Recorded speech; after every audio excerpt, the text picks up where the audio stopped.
shouting, the king back. I know y'all miss a pimp, right?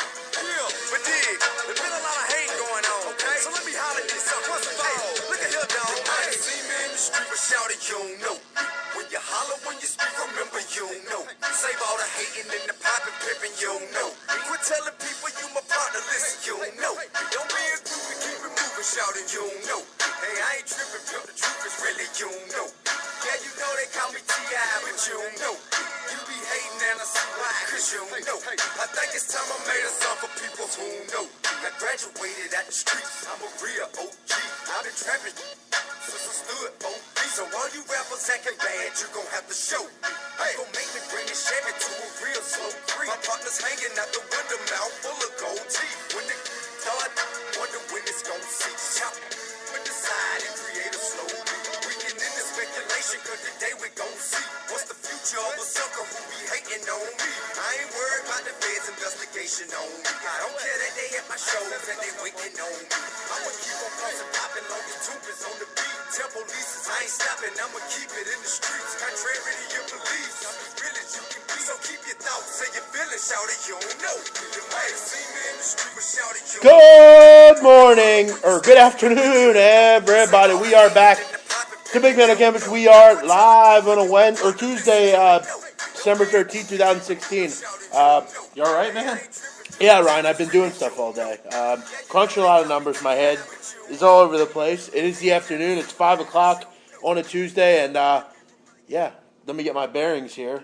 We're back. Another day, another dollar. It's Tuesday, breaking down everything going on. Ryan, we hit last night, 1-0 on college basketball. Did lose, though, with the NFL. The teaser, right side, that late field goal pushed it over the total, and you lose the tease there. Probably should have just bet the Patriots, -6.5, but what are you going to do? Seton Hall, get the cover with 1 second left. They didn't cover the whole game, but the only score that matters, Ryan, is the final score. Yep. And it was hit last night by the Seton Hall Pirates. They get the job done against an undermanned South Carolina squad. It's Wednesday, or what day is it today? Today is Tuesday. Today is Tuesday. I keep thinking it's Wednesday for some reason. But today is Tuesday, and we are here to break down a little college basketball. Another short card tonight, and you're going to see that right now. This week, a lot of short cards due to the fact teams getting a little bit of extended resting points with all the tournaments and Christmas coming up. So, not a particularly large card today, Ryan, but we'll break 2 games down. We will also continue our bowl coverage. We'll do a couple bowl games today up until Christmas Eve, and we have a little 5 questions as well to share with the listeners. We'll do a little bit of other things as well. Welcome to everyone out there listening, whether you're on Spreaker, wherever you're finding us, welcome. Retweet the show if you can, if you're on Twitter. Our normal people will be on as well, so that'd be great. Ryan, today I did and I had a good time with it. We did a little round table. It was a college basketball. We're going to do it every month on SPRforum.com. It was cool. We got Ian Cameron, a guest of ours, on there.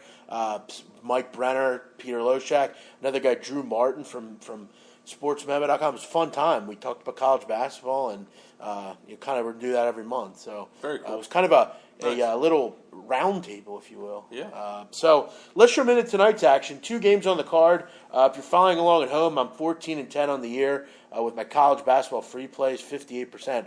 Ryan, we will talk about a game I feel that you're going to have a little bit of an opinion on. Okay. With Michigan Central Arkansas coming up here. Yep. How's everything with you? Yeah, fine. Yep, everything's good. Yeah, Tuesday here and almost gone, so that's a good thing. Tomorrow, hump day, so we're getting closer and closer to the weekend, and bowls start this weekend, so that's exciting. So this is my favorite time of the year. I'm a big holiday person. I really like the holidays. You spend time with your family. I'm a big family guy, so this is just a fun time for me. You got bowl games, you got college basketball heating up, NFL playoffs about to start. This is a really good time for me, so I'm extremely happy. I'm always happy this time of the year. So. Things are good, Jeff. Things are good. Thank you for asking. You like Christmas. I'm not a big fan. Always loved Christmas. Not a big fan. My family likes Christmas, so I was just kind of brought up that way, and it just has Yeah, stuck. I hear you. I remember when I was younger, my parents would always play whenever we would drive somewhere, because when you're younger, obviously you can't drive, and you got to drive over with your parents. If they don't take you, you don't go. And I remember we would do a lot. My parents were always very community led. So like I remember we would do like these homeless dinners every Friday night, and I remember like we would go out to dinner after, and I remember like driving home, we would always still listen to that fucking Christmas music. And my dad was one of those people that would play it all the time, like always, like right at Thanksgiving, the whole way through till it was over. I feel like if you listen to Christmas music, though, you're a happier person. Yeah, well, I hate Christmas music, and I don't want to listen to Christmas music. So, but yeah, I hear you.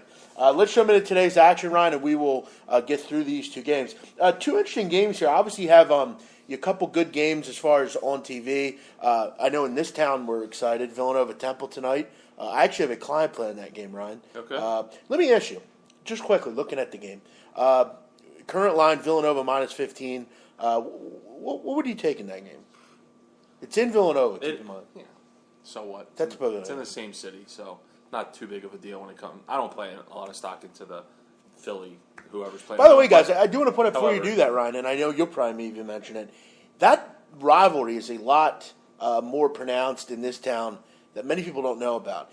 You have the Villanova kids, kind of the upper class type of people, trust fund kind of people, a very highly regarded institution as far as learning is concerned, out in the main line. Then you got the tough North Philly kids that live up at in the neighborhoods that kind of it's a city college. You're trying to get a lot of different diversities, that kind of thing. That rivalry is more pronounced than people may think. Yeah, no, it is, and that's what makes kind of the Big Five basketball so kind of exciting. But as far as this game, just kind of on the surface, the one thing that jumps out to me is you have Villanova coming off two really kind of tough games. One against LaSalle, where from the surface you say they won by 10, and must have been a pretty easy game. Not the case. Then you got Saturday when they played Notre Dame and had to come back and win. So I think we'll learn a lot about Villanova tonight on how they respond and if they can cover and pound Temple. I initially kind of lean Temple, but I mean I haven't dug into this game by any means. But from the surface, you asked me to give a play or pick a side. That's kind of where I'd lean. Interesting angle with Temple as well. I mean they're coming off I know they beat DePaul on the road. Before that, though, they lose to George Washington at home. This team lost to New Hampshire this year. But then they beat West Virginia and Florida State. It's what team's going to show up for them? Yep. That's kind of the big thing. But we'll see. Going to be a great game tonight. I know I'll be watching it. I know, sure you will as well. Let's jump into the two games here, lean-wise. If you're new to the show, I give out a couple free picks each day. There is a reason, or for whatever reason, they don't make my card. But I feel like these are the two best games on the card. Memphis laying 3.5 against Monmouth. Over under 150. Right. I feel like Monmouth getting a lot of respect in this game.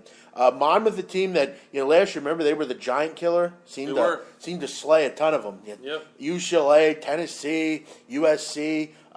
They beat a lot of good basketball teams. But you look at their two step-up games this year. I mean, you lose to South Carolina, you lose to Syracuse. You lost by 21 in that game. They're definitely getting a lot of respect. Only getting 3.5 here on the road against the Memphis team that's 7-2. New coach at Memphis, Tubby Smith, replaces Josh Pastner, who moved along to Georgia Tech. With Memphis, good rebounding team, very good offensive team as well. Played pretty good defense. This Memphis team, Ryan, 42 rebounds a game. They average 14 offensive rebounds a game, and hitting the glass is key for them. They're going to look to try to get a lot of second chance opportunities, really trying to turn garbage into gold. That's what they look to do. And look, they've done a good job at it already. Monmouth, same team as last year pretty much. Justin Robinson and Brett Seabron and all those guys, same guys. Monmouth's definitely a team that they can hit a three when they need to. They're good in transition, and they force you into a lot of jump shots. Their key on defense really is to kind of protect the rim, make you hit jump shots. And for me, Ryan, in this game, I'm actually going to grab the points here with Monmouth. I think with a lot of upperclassmen, they're no slouch as far as traveling. They've went on and won games, big games. I look at free throw percentage, Ryan, in this one. Could be key. Memphis, 61%. Monmouth, 73%. A stark discrepancy in free throw percentage. I think this one will come down to the wire. I think Monmouth hangs around. I could see them winning this one down in Memphis. Memphis is always a pretty solid team, but they are beatable. I don't think they're like a top 15 team or anything.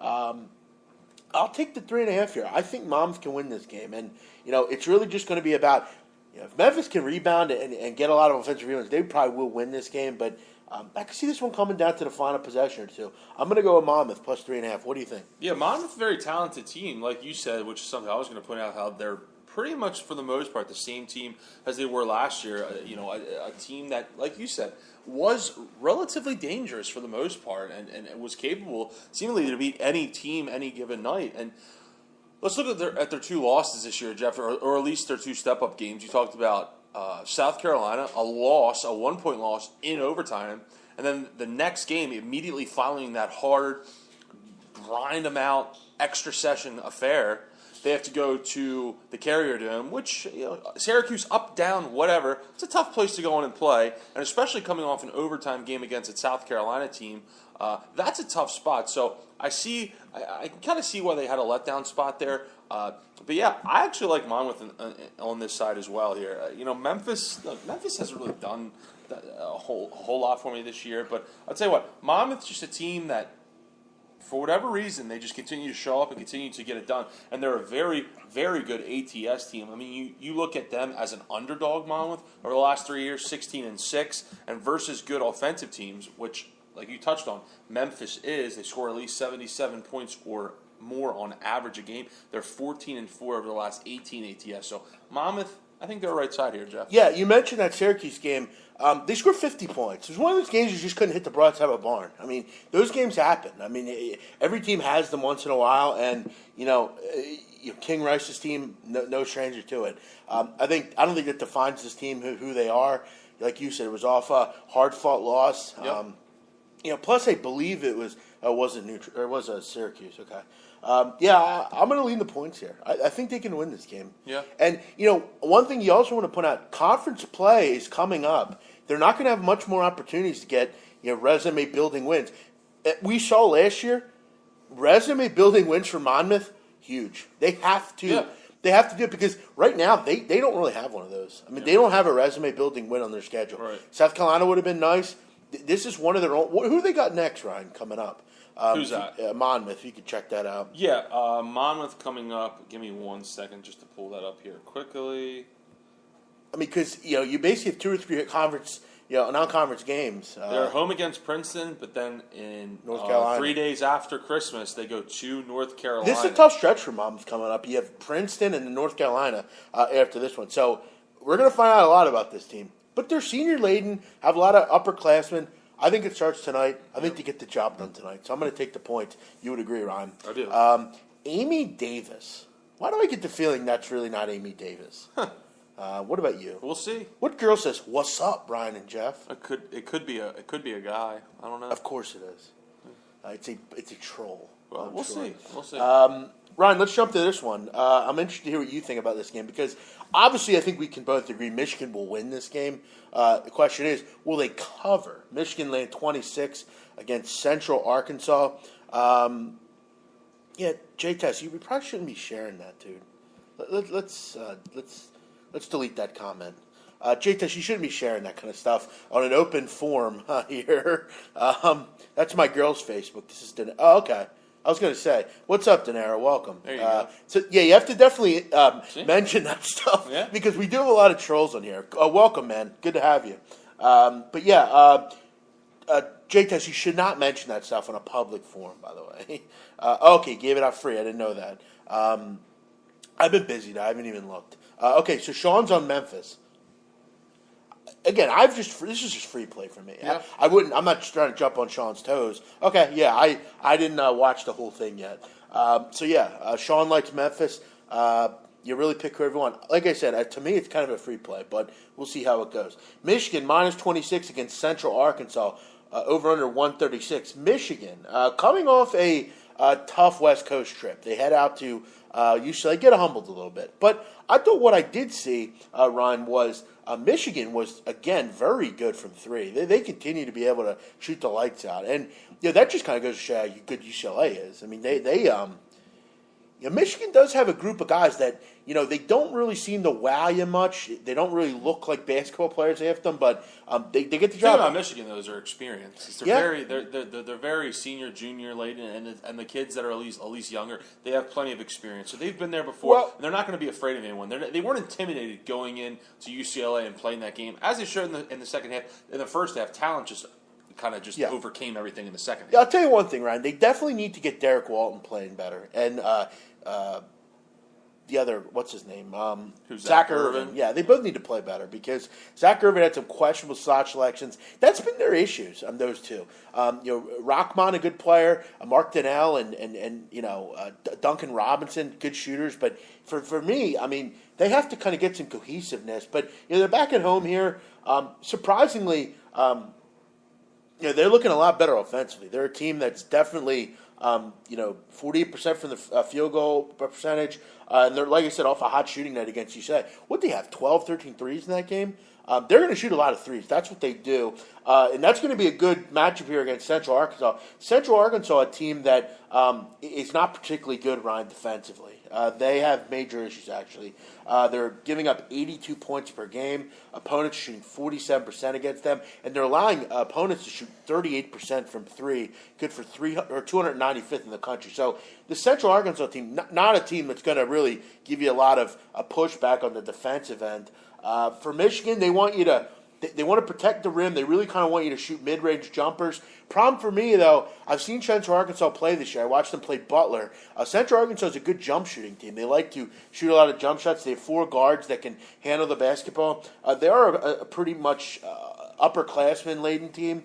For me, I'm going to grab the points here. I think this is too many points, Ryan. I think 17-18, I would probably grab Michigan. But you look at Central Arkansas, they have one loss this year by 25 or more. They've lost a lot of games. But only one, and it was the first game of the year, did they lose by more than 25. They hung against Oklahoma State. They hung against Butler. They've hung. They faced Little Rock twice, hung in both those games. And you look at the Michigan side. Not a ton of blowouts on Michigan's side. None of those games were by 25 or more. Michigan's not beat a team by 25 this year. So I'm going to grab the points. This one could be close, and I'm going to point out, guys, if Michigan's hitting threes like they were the other night, they'll win by 30-plus here. I just think this is a little too many points. I laid the points of Butler against Central Arkansas. I laid 30 points. I think they end up winning by 25. It's hard to cover 30 points. You really have to play flawlessly. I think this one's like 82, 59 or something. I think they'll hang. What would be Michigan's real reasoning for if they're up 30? I mean, you're going to take your people out. I'll take the points. Again, this is a 1-8 team. I don't really like to bet on teams like this, but I'm not sure Michigan's worth laying 26 with.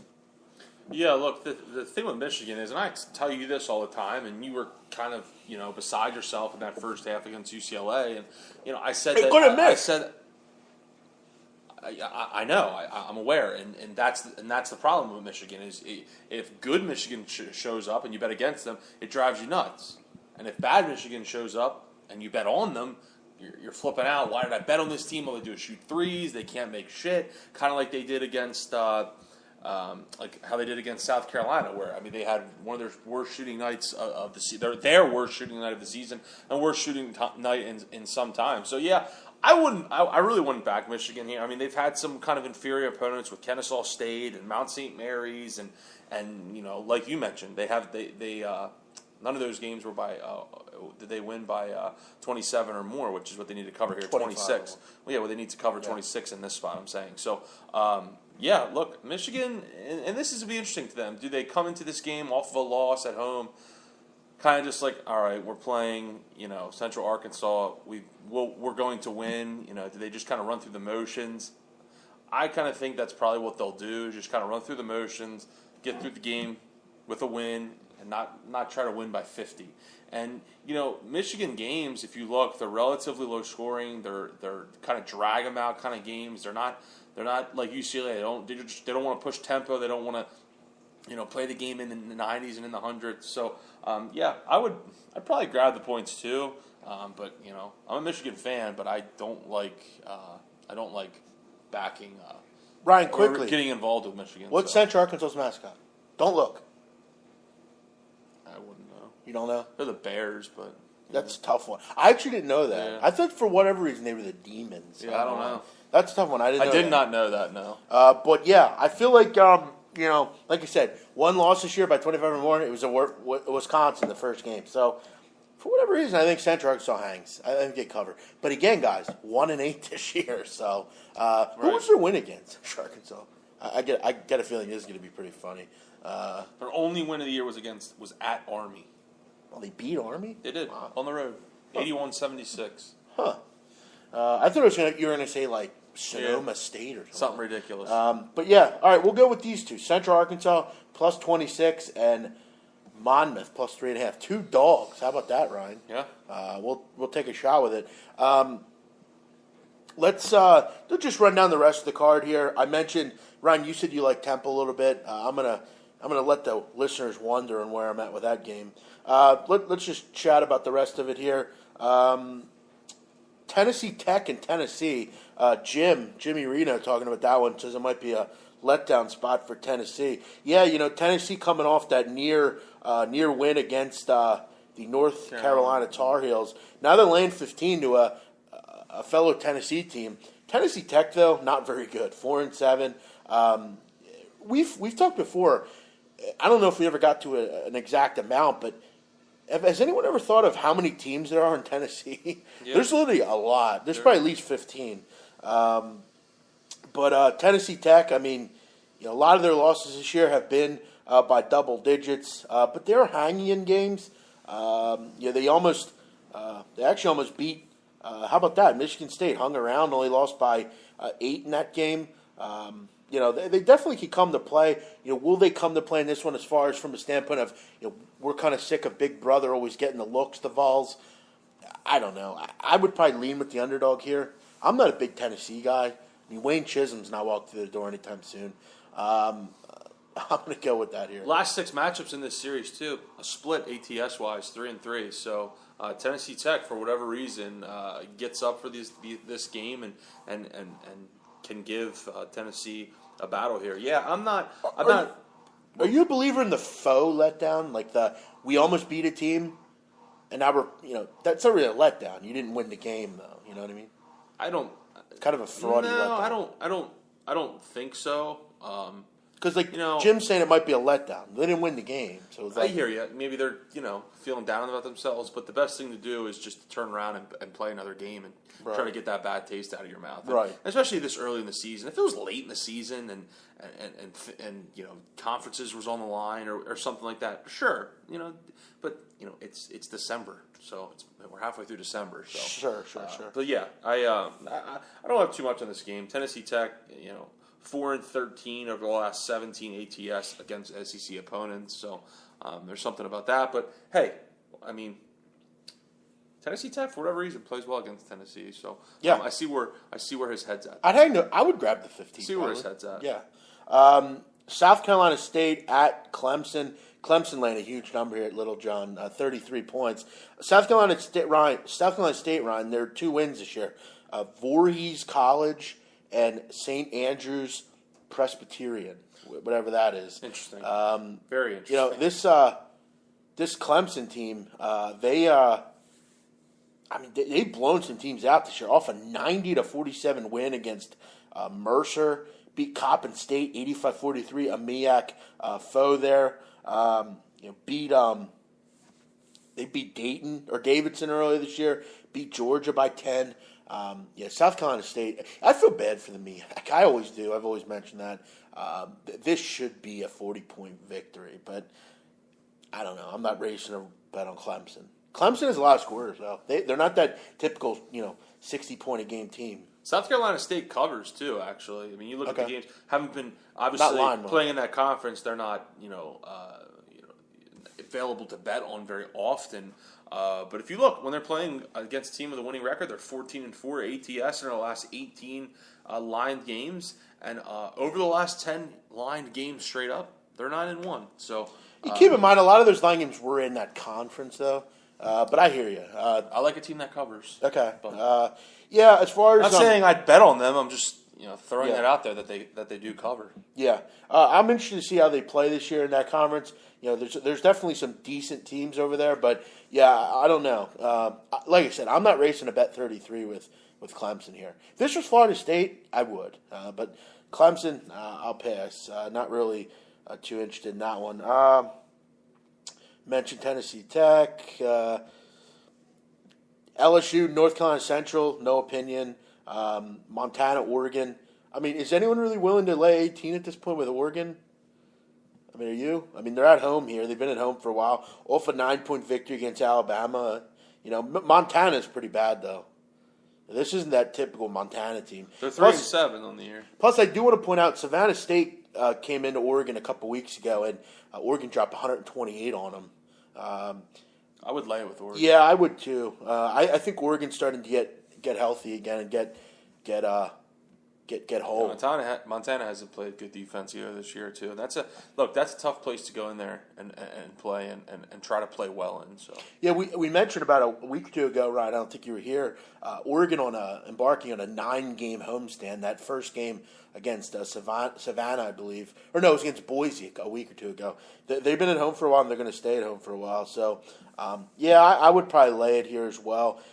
Do want to point out though, I mean, other than against Washington State, Montana hasn't gotten blown out, but yeah, it would be nothing but laying the number here for me. Eastern Washington, Moorhead, that's actually a member play as well, and that's about it. So not a ton of action tonight. So for us, we're going to go with Central Arkansas plus 26 and Monmouth plus 3.5. Ryan, let's switch gears here and talk about bowl games here. We went through plenty of bowl games last night, if I could just recap what we did already and what we're doing tonight. We've done a couple already. We're on New Mexico minus 6.5. We're on Houston minus 4 and the over 54.5. We like Central Florida minus 6, under 57.5. Toledo App State, Tulsa minus 11.5. Memphis over 79. Idaho plus 13.5, and we pushed on BYU, Wyoming, and Lafayette, Southern Miss. So no picks on those games. Just couldn't come to an agreement there as far as what we liked. Two tough games there, BYU, Wyoming, and Lafayette and Southern Miss. Like I said with Lafayette, if there was no Nick Mullins, I would look to bet them. But in the BYU game, I feel like that's almost enticing you to take Wyoming there. I think that what you said, actually a pretty good point. But we're going to break down our games. We only have 3 tonight, Ryan, due to the fact that one of the games has not been lined yet, the Hawaii Bowl, Hawaii, Middle Tennessee. It's actually not lined yet. So we're going to go up through the 24th, so up through Christmas Eve. We get 3 games tonight. First game, the Bahamas Bowl, Ryan. And if you've been a Bahamas Bowl backer the last couple of years, particularly 2 years ago with that Central Michigan, West Kentucky debacle, you're familiar with this one. This is an interesting bowl down there in Nassau, Bahamas. Although I can't imagine this game being too. I got to tell you, I think it's just with these two teams. I'm saying interesting. I think it's going to be pretty wacky, to be honest. I mean, you have Old Dominion, their first bowl game ever. And you have a team in Eastern Michigan that, Ryan, last year was 1-11. Right. They haven't won more than 2 games since 2011. This is the first year. So quite the turnaround for the Eagles. Both these teams really good against the spread. Eastern Michigan, I think, was 9-3. Old Dominion was 8-3. Both these teams really got to the number a lot this year. Old Dominion, 8-0 as a favorite. How about that? For me, I think Old Dominion's more focused. I think they're more motivated in this game. I think they're a team with more weapons. David Washington and Ray Lowry, running back, quarterback group. I like this Old Dominion team. They actually have only lost once in September, and that was to West Kentucky, a really good bowl team.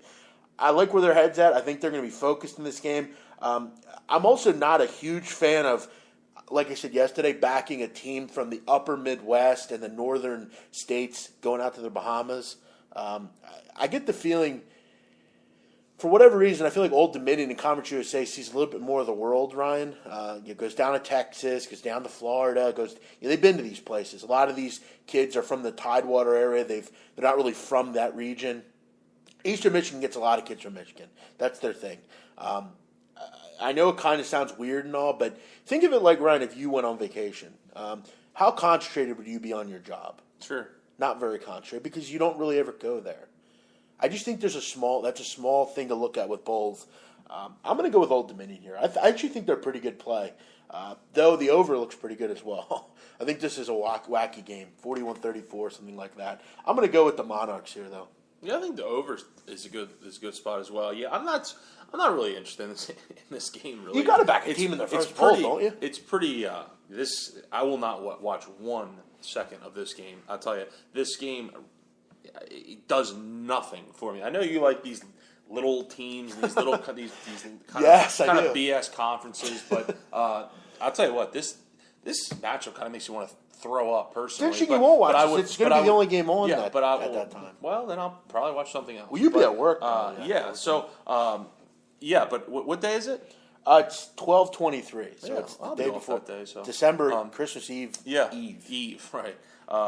But yeah, I would actually go Old Dominion though. Yeah, first bowl game, they'll be fired up. And hey, look, what they've done ATS this year, I don't think you can kind of ignore. So with that being said, I would kind of lean Old Dominion. Eastern Michigan, a nice year, a nice bounce back year, but they really don't do a whole lot for me. I'll be honest with you. They really don't do much for me. I know they beat Central Michigan, but I think Central Michigan kind of packed shit in there for a while. So, I would go Old Dominion, Joe. Yeah, I like their quarterback, Brogan Roback, a good player, but they have some injuries, particularly one of their running backs. He's been injured, and I just think you have to agree, Ryan, with the whole, being from, like, let's say you're from Montana. I mean, how many times have you been to Bahamas? But, I mean, it's not like these kids go down there and the coaches and coaches just say, hey, here you go. Just go ahead and hang out for the day. I mean, they have a lot of time to kind of experience the surroundings, but then it's like, all right, hey, you're due back here at 4 o'clock. And, and they get them resituated. So, I mean, I get the angle. This is just my opinion. This isn't me, like, belittling you.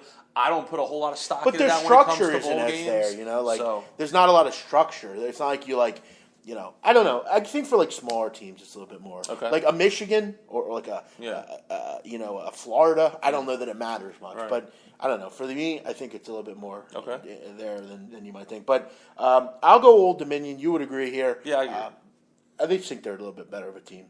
4:30, same day. This is the Armed Forces Bowl. You have Louisiana Tech minus 4.5 against Navy over under 66.5.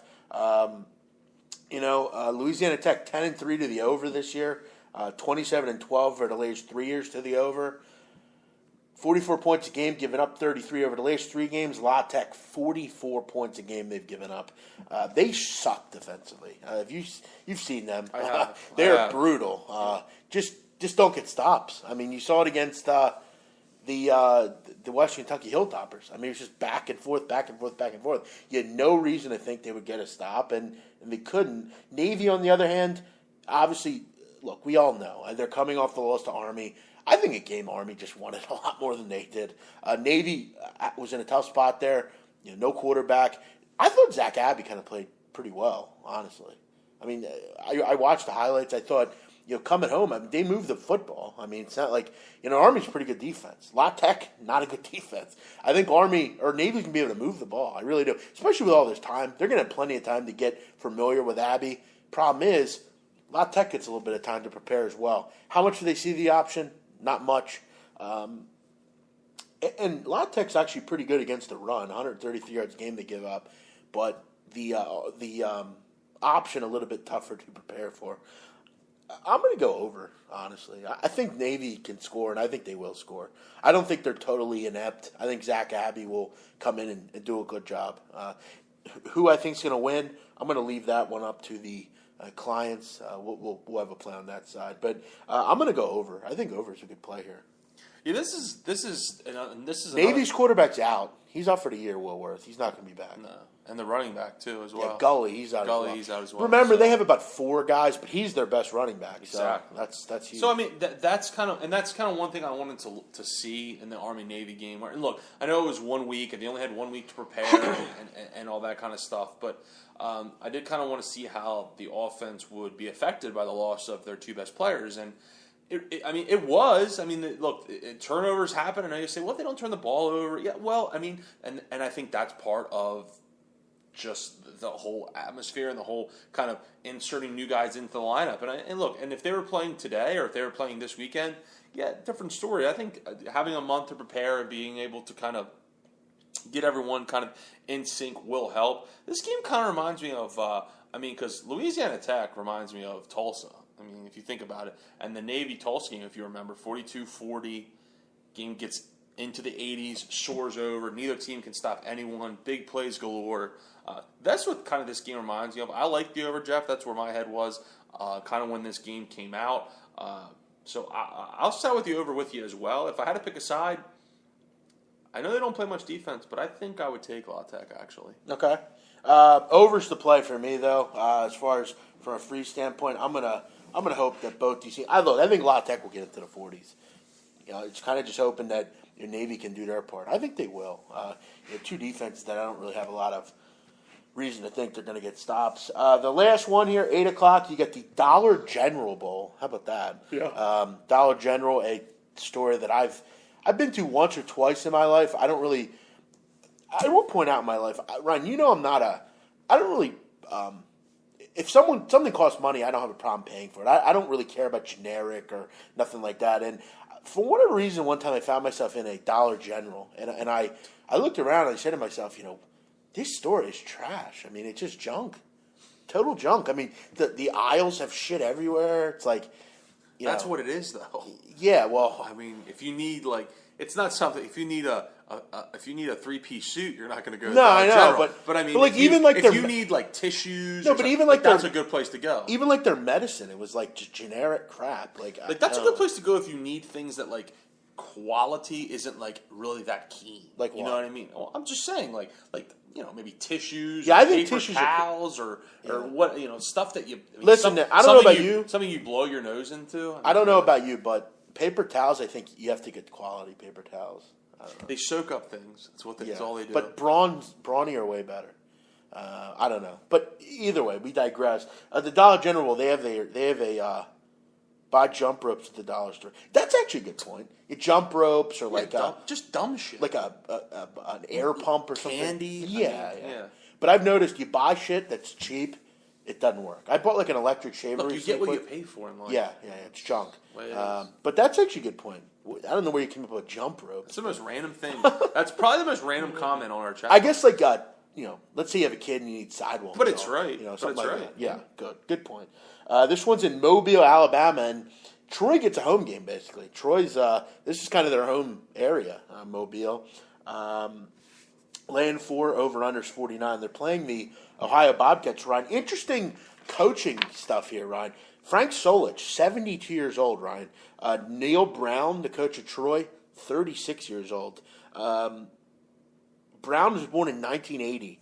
The same year, Solich finished coaching his first year at Nebraska. How about that? So Neil Brown, one of the youngest coaches, against one of the oldest coaches in the country, Frank Solich. Ohio, 11-1 to the under this year, 25-10 to the under the last 3 years. Troy, an under trender as well. Two quality defensive teams, both top 20 in rushing defense. I wasn't particularly fond of what I saw from Troy late in the season. They lose outright to Georgia Southern and Arkansas State. Beat Texas State, big deal. Ohio actually had a pretty good season for the most part. Challenged Western Michigan in that final game. I'm going to go under 49. I think this one's kind of a 24-21 type of game maybe. I don't think we see a whole lot of offense here. Ohio, a stingy defense team. Same with Troy.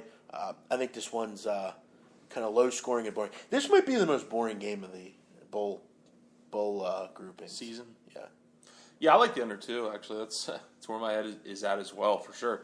You look at Ohio and the majority of their games going under. I believe they're 1-11 to the under. So 11-1. Yeah, 11-1 to the under. So look, and Troy. That's kind of the point I was going to make is after that Appalachian State game, a big emotional win at home, 28-24.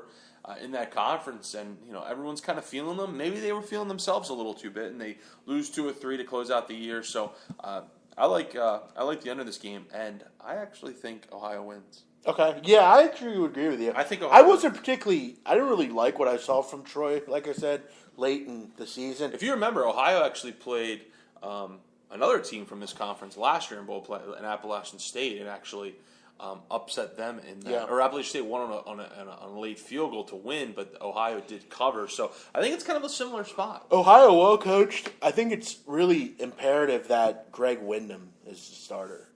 If it's Quentin Maxwell, I don't really want much to do with that. But you would expect it to be. I mean, you got about a month to get ready. Yeah. 3 weeks to kind of get prepared and healthy. Maxwell struggles to throw the football on True. a completion basis. So, yeah, I'll go under 49. You would agree. But the +4 looks pretty good as well. No way. Did you see that? Mm-hmm. That's crazy. I don't think it counted, though, from what I understand. We're watching these high school group. Two buzzer beaters. That definitely counted. Okay. I read somewhere that it didn't count. I don't know why. All right. So 3 more bowl games down. We'll continue the rest later. We have Old Dominion -4 in the Bahamas Bowl. We have over 66.5 in the Armed Forces Bowl, and we like Troy and Ohio under 49 in the Dollar General Bowl. Look at this, Fran Dunphy. Look at that. There he is. The dumpster. So yeah, we'll continue bowl coverage here coming up. Ryan, before we get into the 5 questions, I had an interesting article I read on CNN.com a little bit ago about a NASA scientist. Basically, they interviewed him at a some sort of big time. It was that flight center. He was presenting research for the American Geophysical Union, their 49th annual meeting. His name is Joseph Nuth. He's basically a scientist affiliated with NASA. Says it's a matter of time before an asteroid or comet will bring large-scale devastation to Earth, and we're not prepared for it. Basically, he's moving for the for the free world, basically, particularly the United States, to create some sort of asteroid buster that would protect us. He says supposedly we're on. We've had some near misses, particularly one in 2014, and then one in 1996, where we're not really protected at all from a large scale destruction.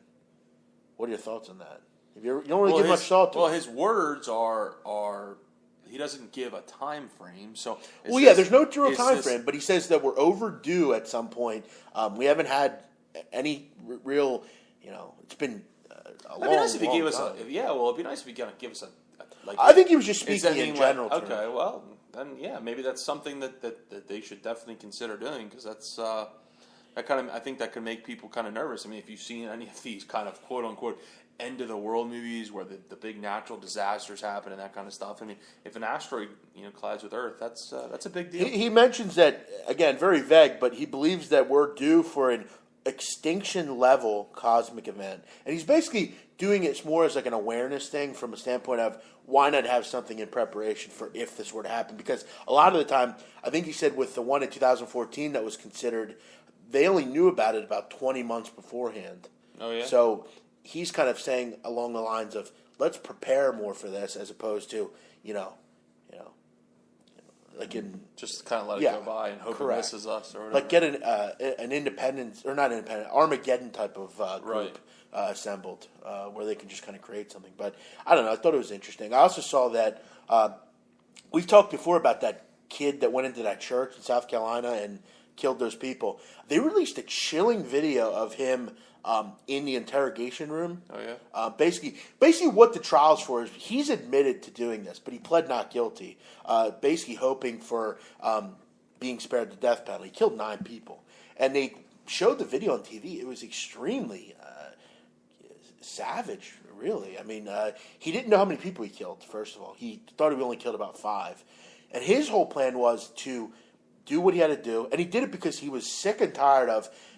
Basically, his claim that he was sick of minorities doing and winning everything, and no one was doing anything about it. And he wanted to be the guy that did something about it. He went into the church, and you see him basically come out of the church after he did it. He said he couldn't believe the fact of when he left the church, there was no one outside of the church. He had planned to kill himself. And he said when he came out of the church, he was blown away that there was literally no one in the parking lot. No one knew it. And basically, he's defending himself, and what he's trying to do is be spared the death penalty. But I know we try to surround ourselves with positivity, but this was just really savage. I couldn't believe he was laughing about it. He was like, "Wow, I killed 9 people." He didn't have any sort of remorse or anything. You wonder what makes people that hate people that much to do something like that. It's really messed up. Haven't you seen Armageddon? We have Bruce Willis. Yeah, right. We don't have a real group of people. It's a good thing movies are real. Yeah, that's actually a pretty good movie. I've watched. It's a good movie. When I was down the shore this year, my dad has a little outside movie viewing thing. We have a projector and everything, and we watched the movie outside the one night, and that's what we watched. Good movie. It is a good movie. I've never seen that, not until recently. But okay. What do you have for 5 questions, Ryan? Sure. Yep. We have if you're new to the show, we basically kind of connect our lives a little bit to this. Ryan comes up with a list of questions, and we just kind of chat about them. Yeah. So first one. And feel free to interact if you want to. Obviously, officiating and refereeing has been an epidemic that has been going on for a few years now. Well, a long time, but it seems like over the last handful of years, though, it has become, progressively worse. How would you fix the officiating issue? Give me one thing. Are we talking about football or just groups in general? I think hire younger officials. I mean, time and time again we see these older officials. I mean, and it's almost like you got to pull teeth for them to retire. I mean, like Joey Crawford. I mean, it's time to go. I mean, I just think, and this is no disrespect to an older group of people, but your senses, your reflexes, everything slows down. Yeah. And you begin to kind of. One other thing as well, I think you have to make it like pay them enough where they can do it for a living, as opposed like I get in college, you're probably not gonna be able to do that, but like a pro level sport, like they should have to do like in NFL. Like I was blown away to learn that they actually have jobs. Oh yeah. Like the $1 billion business like the NFL, I mean, probably more than probably hundreds of billions, and they don't have full-time officiating.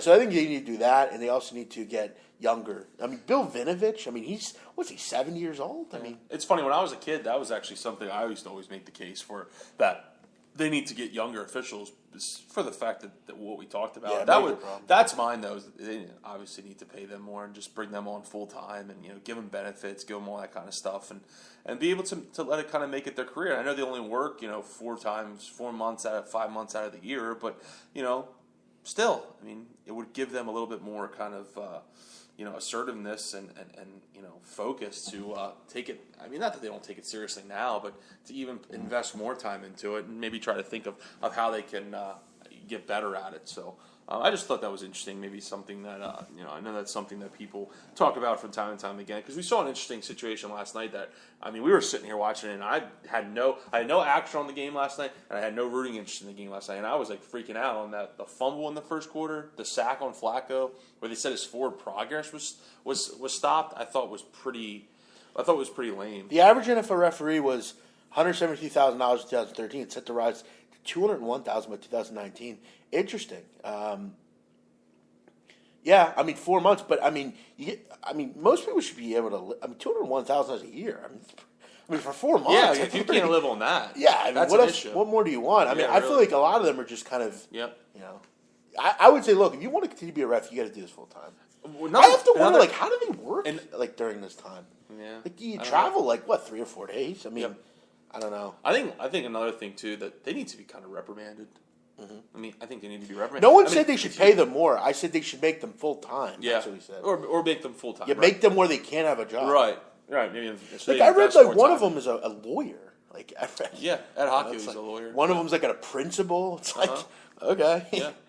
I don't. It's definitely an issue, and they need to be reprimanded. That's one thing that I have an issue with, where you get coaches get fined for talking about the refs, but when the refs are in the wrong and they have screwed up multiple calls in multiple games, nothing ever comes of it. I'd be curious to know what college refs make. I've never really looked that up. But I feel like do they get paid more if they're if they're in the Big Ten as opposed to the Sun Belt? Or no idea. I'd be wondering because I get a feeling there's college refs are bad. I mean, for wherever you are, I'd like to know what they make at the D1 level. That'd be interesting to learn. Yep. Good question. Number 2, This is NFL related. What young quarterback would you build your team around right now? What young quarterback? Think of the young So you're quarterbacks, talking like young kids in, or teams in like rookie? their second or third year at the max. Okay. What young quarterback would you build your team around? Wow, that's a good question, Ryan. Good questions tonight so far. You know, why don't you go first? I have to think about this. It's kind of a toss-up for me. Obviously, look, I like where the Eagles are at with Carson Wentz, and I think once he gets some playmakers around him, he's going to be very good. He's very sharp where he is right now. But I'll tell you what, I wouldn't be declined to take Derek Carr. I think the jump that Derek Carr made from last year to this year is pretty astounding. I mean, what he has done, and I know people are breaking his balls lately about the cold weather games and stuff. He has that pinky issue, which that's an issue. Hard to get the snaps, hard to get a grip on the ball. But I think Derek Carr is just progressively week in and week out just getting better and better and better. And I kind of like what I see from Derek Carr. So yeah, I got to say it was a toss up between Derek Carr and Carson Wentz. Not a ton of great young quarterbacks, to be honest. Yeah, I'd probably go Wentz, honestly. I think looking at him, like the level of what he can be with the right weapons around him. I mean, he can run with the football. I think he's passing wise pretty accurate. I can throw the ball downfield. As a rookie, I would probably go with Wentz. Carr, I probably need to see it. Yeah, all these guys need to see a little bit longer. But. Right, you look at some of the other young quarterbacks as far as I think Wentz is a star in the making. I really do. Look, I think Wentz can definitely get there. I mean, he has some improvements that he needs to make, and look, I definitely think, like I said, he needs some help around him. But you look at some of the other guys. Mariota, he's having a fantastic year. Winston, what he's doing with Tampa Bay right now, they're on a 5-game win streak. He's playing well. The defense kind of helping them out along the way. But Prescott's having a good year. I attribute that to more of just the surroundings that he's in. I think if you put him in other situations, you put Russell Wilson in that group? Is he too? He's too old. What's he, 3 or 4 years in? I guess. Yeah, he's too old. Yes. Yeah, Carr having a good year for sure. Yep. But again, 1 or 2 years here, we'll see. Yep. But yeah, I think Carr, Wentz, even Mariota. Those are kind of my two, are Carr and Wentz, and then Mariota's right there as well. Winston, I'm not too 100% fond of, but I like those three. So Blake Bortles is I like my group? No. No. Trevor Simeon, no. Okay. No. Paxton Lynch, no. Okay. What about Matt Barkley? Yeah, no. Playing well, but no.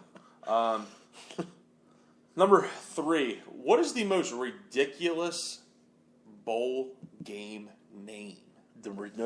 Oh, real quick, you reminded me, Ryan. They released the least exciting bowl games. They ranked them. Oh, really? One of the. You know what the worst one was? I don't. Army, North Texas. I believe it. That was the least exciting. That sounds stupid. I don't know. There's not a lot of weird names this year. I think there's like. some. Yeah, okay. I think there's some funny ones. I mean, I don't know. The Dollar General Bowl is pretty funny. That is funny. Just because I think year in and year out, there's always something. I feel like there was the Camellia Bowl's weird. Yeah, Camellia. What is that? What is that even? The Quick Lane Bowl, I think, is kind of. I don't know. I think that's kind of Quick funny. Lane. What is Quick Lane? I don't. I'm not even. Is that sure. like a? I feel like that's like a car wash. How about this one? You'll laugh at this one, Jeff. The Foster Farms Bowl. Yeah, that's a good one. Foster Farms is like a convenience store, right? Yes. I always laughed at this one, Jeff, when I was younger. The Belk Bowl. Belk Bowl's had some really just because I never knew what Belk was, so right. Belk is a, I believe it's like car parts or something. Yeah. If I'm correct. I'd have to hear them. Foster Farms is a pretty weird one. The Tax Slayer Bowl. You think that's funny at all? Tax Slayer. Yeah, kind of.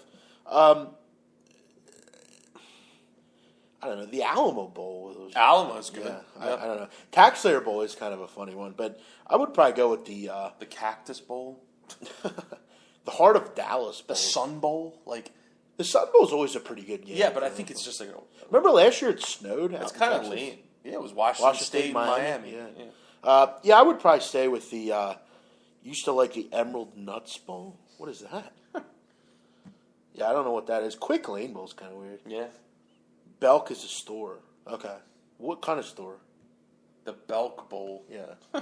Yeah, Chameleon Bowl is funny too. What is that? Camellia. What is that? I don't know. Like, is that like some kind of? I really don't know. I don't have an answer for you on that one. By the way, Quick Lane is a That's like oil change. Isn't it like? company. Yeah. I was gonna say. I thought it was like a. It's like I a thought it was Jiffy like a Lube Jiffy kind of Lube. place. Yeah, exactly. I wonder though how Dollar General's able. I mean, Dollar General's a pretty big company. It is I guess, big. but- It is, and a lot of people in lower income areas go there. Yeah. So. Oh, that was funny. You weren't here for that. We actually went over what the teams get, like at the game. Yeah. Like some of them were like super corny. No, Like yeah. like a couple of them were like. I think the Quick Lane Ball actually. I remember had real cool gifts. Like they gave away like Some of them do headphones have, and some like of them do have cool gifts. yeah, but some of them were just like I remember when a couple of our friends who played for Pitt went to. They actually went to the Sun Bowl. It's pretty cool. They actually got some pretty cool. They got a really nice watch. Yeah, I it's like a remember. $500 limit. I remember they got nice sunglasses. I think they might have been like Oakley's or Cool. Ray-Bans or something. Cool. I mean, they had a pretty nice care I think package. the one I was looking at to get like a keychain and like an inflatable football and like It's like that's lame. like some other. It's like help me out stupid here. thing. Yeah, it's like help me It's out a like, little wow. bit. Yeah. Yeah, Emerald Nuts. I don't remember that. No. It was an actual peanut company. Okay. Yeah, I don't remember that. All right, last couple here. They are Christmas related, but they're good Christmas related. Oh, They're gift related. Okay. And we all like gifts. Yeah. So if you tell me you don't like gifts, then sorry. You're How can you not like You're a gifts? fucking nut job. You're an emerald nut job. That's the only good point about Christmas. Yeah. Okay. So number 4. What's your top thing on your Christmas list this year? I know we're older and we don't write to Santa, but we tell our parents for the Like, most what's something part. I really want? Like what's Yeah, something that you want? Because I mean, I'm sure your parents ask you. Yeah. When we get older, it's hard for them to shop for. So what's something that you kind of ask for that you hope that you get? I will point out my mom's real good at getting me what I want, so this is always pretty easy. I would like another TV, probably like to have two. Like, I want to get a bigger TV for out here, and then put this one maybe back in my room or something. But Right. For whatever reason, I have this weird issue with. Recently, we have with a small little portion of the TV. It's like It's not like a as- bulb in the TV is Yeah, blown. yeah. It's not as dark, but Yeah, the clarity is really piss poor on it. yeah, At but- least in the bottom hand of it. Sure. But yeah, that's something I want. Yeah, just kind of a new TV. But I don't really ask for a whole lot. I'd like some Jordans and stuff like that, but nothing. I'm older. We're older now, so Right. it's not as, I would just take money if I could. Like, if my parents just gave me 5 Gs and they were just like, here you go. I would take that. I'd be good with that. I would take that as well.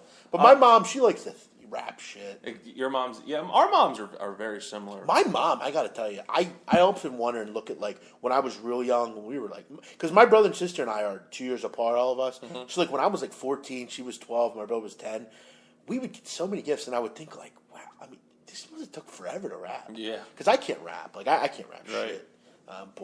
Yeah, Christmas is always a good time in my household. What Yeah, about you? it is fun.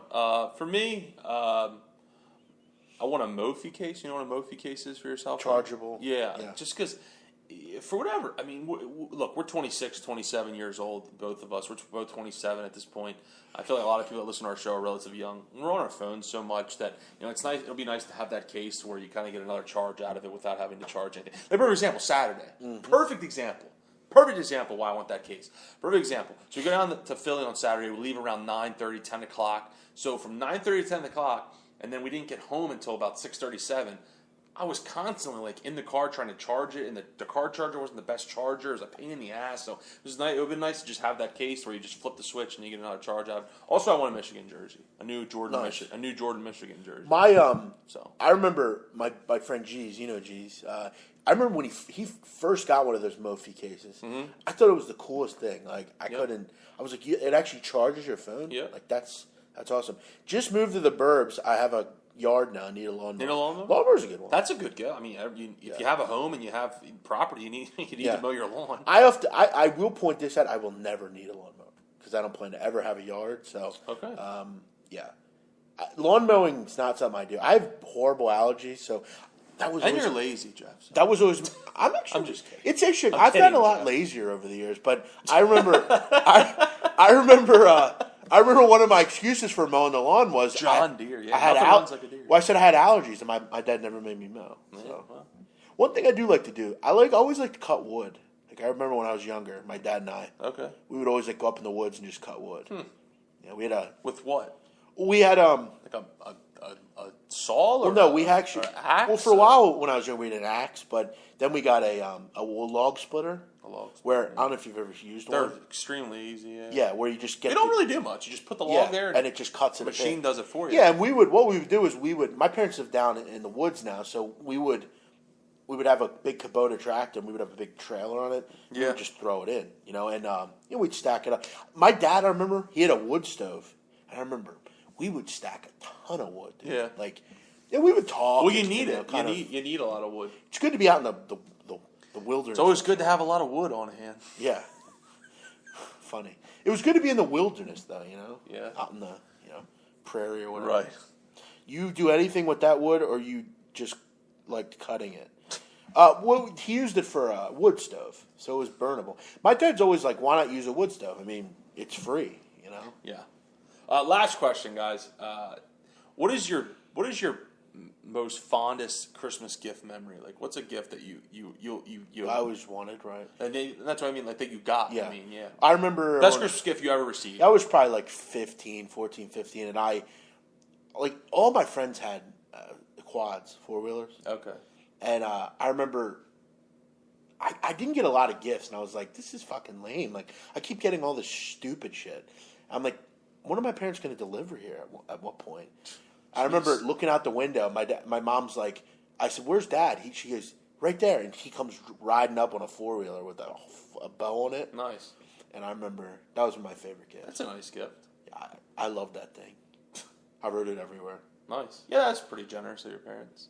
We got a trampoline one time, too. We were really young. Trampolines are fun. And we created like we put a basketball hoop next to it. And Yeah. it was like, yeah, they're fun. Trampoline was a cool thing, man. At my friend's house, we would put the trampoline next to the pool and the basketball net over the pool. Yeah. So we would jump from the trampoline into the pool and then dunk the basketball, which was always fun. So. Yeah, that was a great. That was really young, man. I was Yeah. like 9 or 10, but we.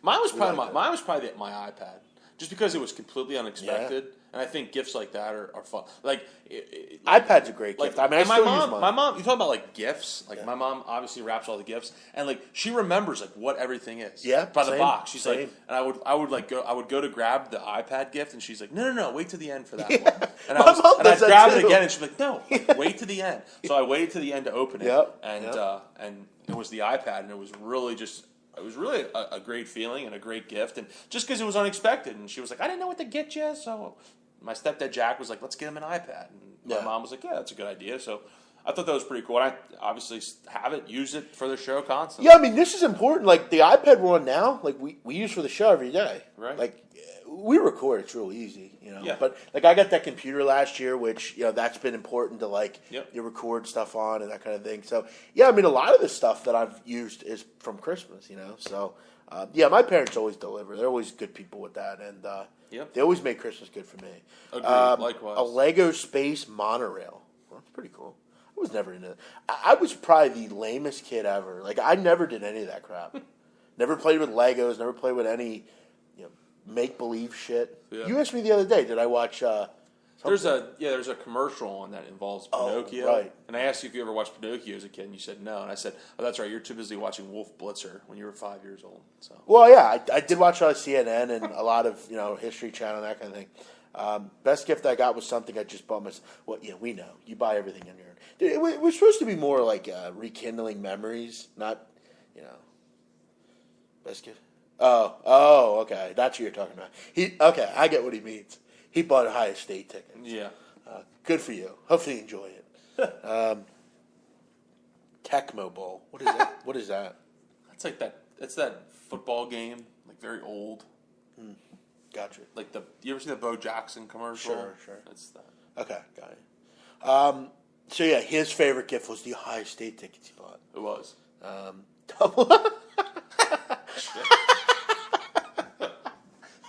Chip Mack That'll delivering. be a world of fun. Chip Mack delivering the little shot to Trey. Trey is not liked by a couple people on this trap. A double-sided dildo. That was funny. Yeah, no, he's not. That's not nice. What would a double-sided dildo be? Well, you can share. I see. Yeah, well, I don't know much about that stuff. Thanks, Ryan, for coming on tonight. We got to get you talking a little NHL. Flyers tomorrow night. We'll talk about that. Should win tomorrow night. Should. But, all right, everyone have a great night. We're on, as far as college basketball tonight, off the Seton Hall winner. We're on, we like Trey too. We're just kidding around. We like Central Arkansas plus 26 and Monmouth plus 3.5. Everyone have a great night. We'll be back Wednesday with another edition of the show. Have a great night. Bye-bye.